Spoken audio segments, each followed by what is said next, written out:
everyone, I'm back with another video, and in this video I searched $101 bills, and I'm going to share with you what I found.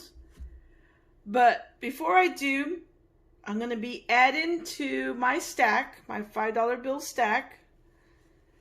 And from my last video I had 29 and needed 71 more.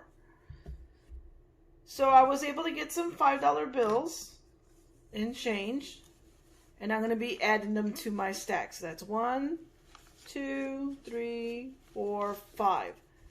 So I'm going to add those to my stack.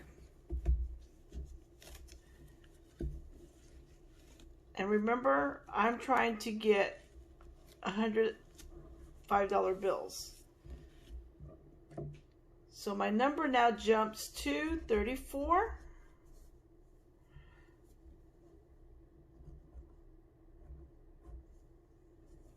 And I now need 67.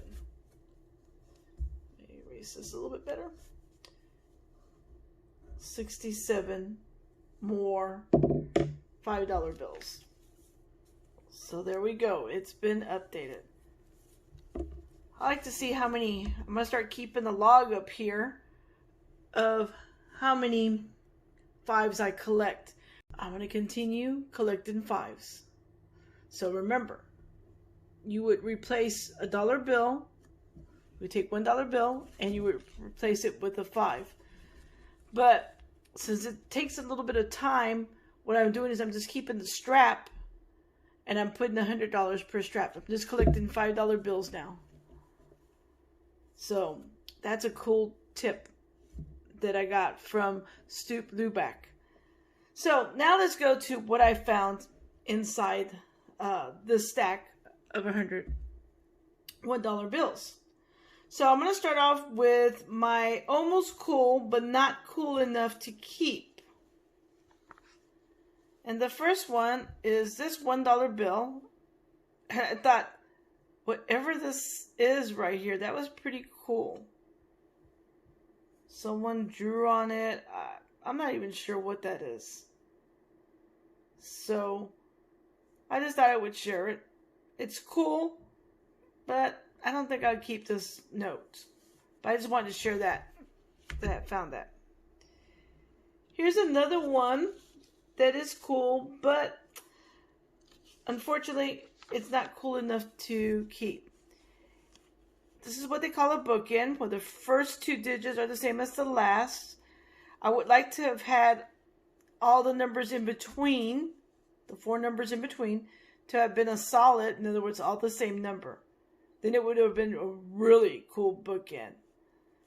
So I just wanted to show you what a bookend was, when the first 2 digits and the last 2 digits are the same. Again, it's cool, but not cool enough to keep. Here's another one. In the serial number, I have a triple, 3 sevens, and a pair. And that's a pair of 3s. Again, that's pretty cool, but not cool enough.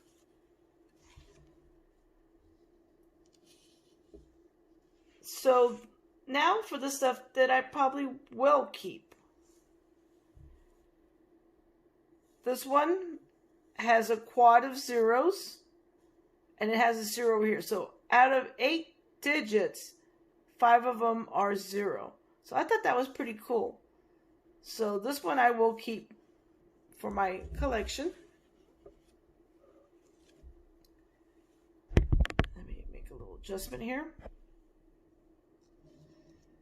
The next one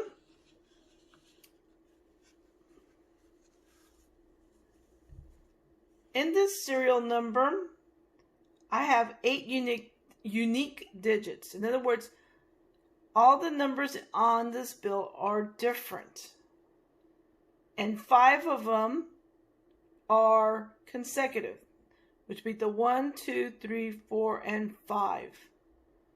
So that was interesting. I'm going to hang on to it for a bit, but it's not valuable. I have another one here that is basically the same thing,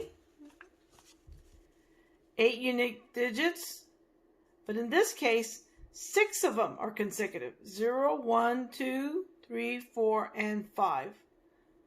Again, nothing really valuable, but I do find these interesting, so I usually keep these for a while.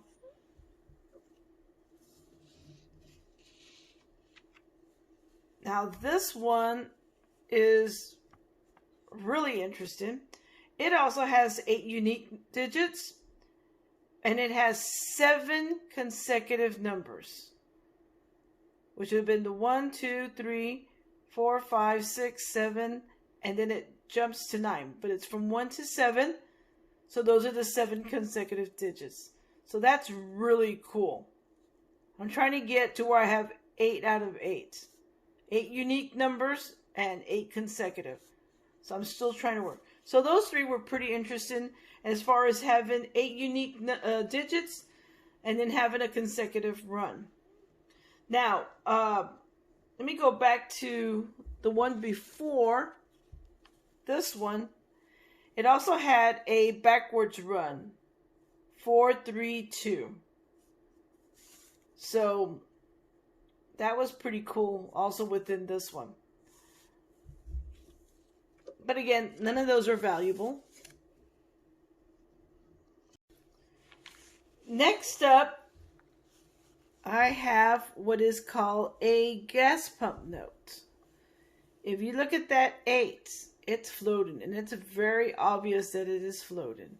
The 1 is also a little bit higher than the one in front of it. This will get a little bit more money than face, not much at all, because it's not in really good condition. It's wrinkled, the corners are folded, it's kind of dirty. Here's the back. So it's not really that much valuable. If anything, it'd probably just be worth face value, actually. Just depends if someone would be interested in it. But that's pretty neat. It's very obvious, and this will definitely go into my collection. Next up, I have what's called a flipper. Now, the only thing about it is it has that stain right there, some food stain. Now, this is not a true flipper. A true flipper would be 0, 6, and 9s. This one, because of the 8s, it's accepted by latent collectors. They'll take the 8s and the 1s. But if you flip it upside down, you can pretty much see. You can read the 8, the 9, the 6, 8, 6, 0. So that's a pretty cool bill. And if you notice, the reason they don't really accept 8s is because on the serial number, the 8s are, the top part would be bigger than the bottom. So it's going to look slightly off when you turn it upside down because of the size of the 8s. But some people will accept it. Again, this is not really valuable, but it's something neat to have into your collection. I did find a star note. It was in rough condition. It's nothing fancy, and it's not rare. But I do collect all star notes regardless of its condition. So this one will definitely be keeping. So not everything you find in the stack is of value, but it's always great to hunt and try to see what you can find. You never know what's going to find in a stack of any type of denomination. So I hope you enjoyed this video. I want to wish you all a wonderful day. Happy hunting, happy collecting, and until next time, take care everyone. Bye.